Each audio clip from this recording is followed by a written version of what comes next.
In today's video, we're going to be looking at solving polynomial equations with a different factoring technique called factoring by grouping. So our first problem that we're going to look at is we want to solve 4x cubed minus x squared minus 16x plus 4 equals 0. Right, so the first thing we always want to look at is that what the highest exponent is, right? It's a cubic polynomial, which means that we're going to have 3 solutions, so we need to make sure we have all 3 answers when we're done. So some of you might be thinking, I've never seen a problem that has 4 terms that I have to factor, and that might be true. So what we're going to do is called factoring by grouping. So first you want to make sure that it's in standard form, so it's in descending order, the exponents go high to low, which they do. And then what we're going to do is we're going to split the equation in half.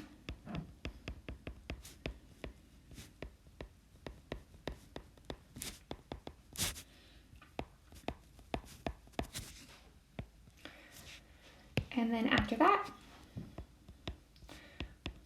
we're going to take a GCF out of both sides,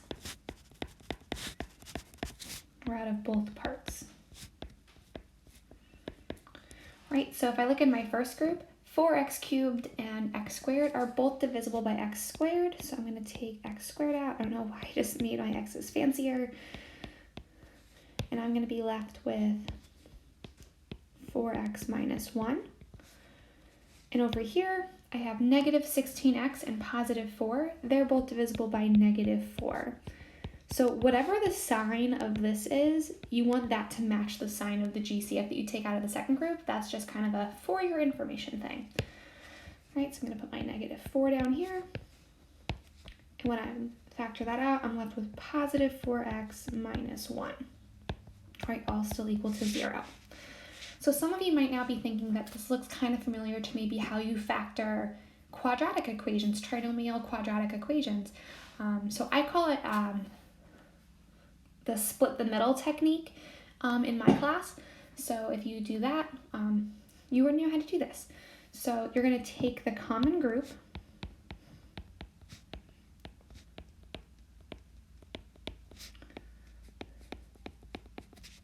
and factor it to the front.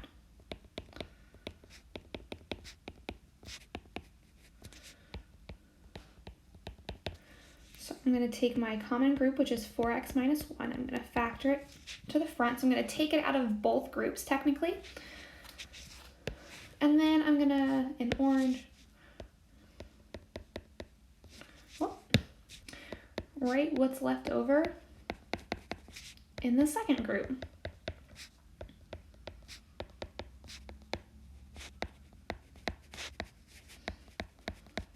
Right, so I would be left with x squared and negative 4. So now from there you want to solve. So one thing that we can be careful about here is that we have x squared minus 4. So you could in fact factor this further, right? X squared minus 4 is the difference of squares pattern. So if the directions for this problem included to factor completely and then solve, we would have to factor. I'm just going to go ahead and set them equal to 0 and solve. Right, so I'm going to have 4x minus 1 is equal to 0, and x squared minus 4 is equal to 0. Right, so here I'm going to add 1. So I get 4x equals 1. Divide both sides by 4. So x can equal 1/4. So I have one of my 3 answers. And then here I would add 4 to both sides. So x squared is equal to 4. And then to get rid of a square power, remember we take the square root. So I get x is equal to 2, but then you want to remember that whenever you take the square root of a variable, so whenever you take the square root of x, plus or minus sign. So that way we have 3 total answers, right? We have x can be 1/4, x can be positive 2, and x can be negative 2. So we have all 3 of our answers. Okay, let's look at another problem. So let's look at something like, oh, this is a good one. Trying to figure out where the end of my page is. Okay, I think we can solve this in this space. So we're going to solve 3x cubed minus 12x squared plus x minus 4. Okay, So we have 4 terms. Our exponents go in order from high to low, and then we're just going to get started. So I'm going to split my group down the middle and take out my GCFs. So 3x cubed and 12x squared, I can divide them both by 3, and they both have at least 2 x's. So I can take out 3x squared, and that's going to leave me with x minus 4. And then x and minus 4 in my second group actually don't have anything in common except for a 1. So my GCF over here is just a positive 1, which means that nothing changes. And that's good because that means I have 2 common groups, right? My x minus 4s match. So I'm going to take my x minus 4s and put them in the front. And then I'm going to take my second group and make that my 3x squared and my positive 1. And then I'm just going to set them both equal to 0 and solve. Right, so we have x minus 4 can equal 0, and over here 3x squared plus 1 can equal 0. So over here that's pretty easy, right? You're just going to add the 4. So x can equal 4. So we have one of those 3 answers. And then over here, right, we're going to subtract 1. 3x squared equals negative 1. I'm going to divide both sides by 3. I'm going to actually go up here to give myself some more room. So x squared equals negative 1/3. And then I'm going to take the square root of both sides. Right, so now we want to remember that for x's, for when you take the square root of a negative, right, 1, if we take the square root of a variable, we get plus or minus on the answer. But if we take the square root of a negative, we're going to get an I. So I'm going to get the square root of negative 1 all over the square root of 3, right? Just take the square root of the top and bottom separately. And that's going to give me plus or minus, the square root of negative 1 is I, all over the square root of 3. So you could leave it like that, or you could do what's called rationalizing to get the square root out of the bottom. So I want to cancel the square root of 3, so I'm going to multiply that by another square root of 3. Right, so that's going to give me plus or minus I square root of 3 all over the square root of 9, and then the square root of 9 is just a 3. So my final answer here is x can be plus or minus I square root of 3 all over the whole number of 3.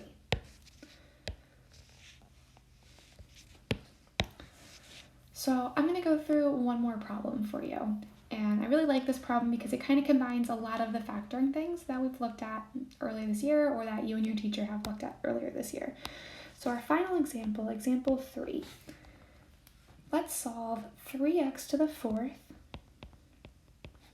minus 4x cubed minus 9x squared plus 12x is equal to 0. Now you might be saying, what? There's an x to the 4th there. That's different than the other problems. So remember, like, the golden rule of factoring is that whenever you start a factoring problem, the invisible step 0 that you should always check for before you do anything else, other than, rearranging the terms to put the exponents in order if they're not given to you in order, is check for a GCF. So we have a GCF here, right? Our GCF is x. So I'm going to take x to the outside, and that's going to leave me with 3x cubed minus 4x squared minus 9x plus 12.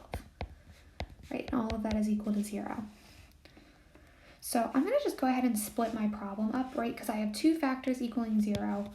So this tells me that x can equal 0. Well, that's already solved, so that's one of my 4 possible answers because I have an x to the 4th power, 4 answers. And then I'm also just going to go ahead and do 3x cubed minus 4x squared minus 9x plus 12 equals 0. And then we're going to factor by grouping because we have 4 terms.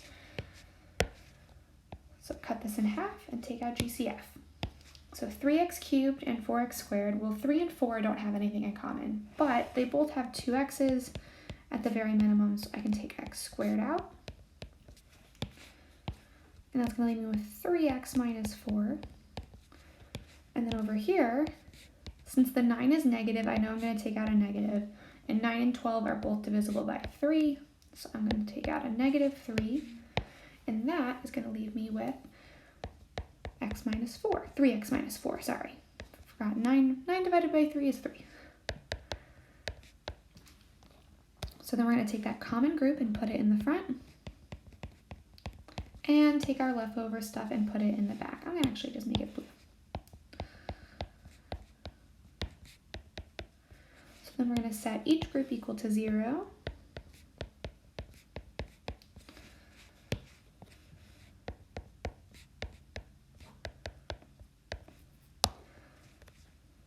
So then I'm going to add 4. So 3x equals 4, divide by 3. Right, so x is equal to 4/3. Okay, there's answer number 2. So 2 down, 2 to go. And then over here, I'm going to add 3. So x squared is equal to 3. Take the square root of both sides. So remember that means I get a plus or minus on my answer.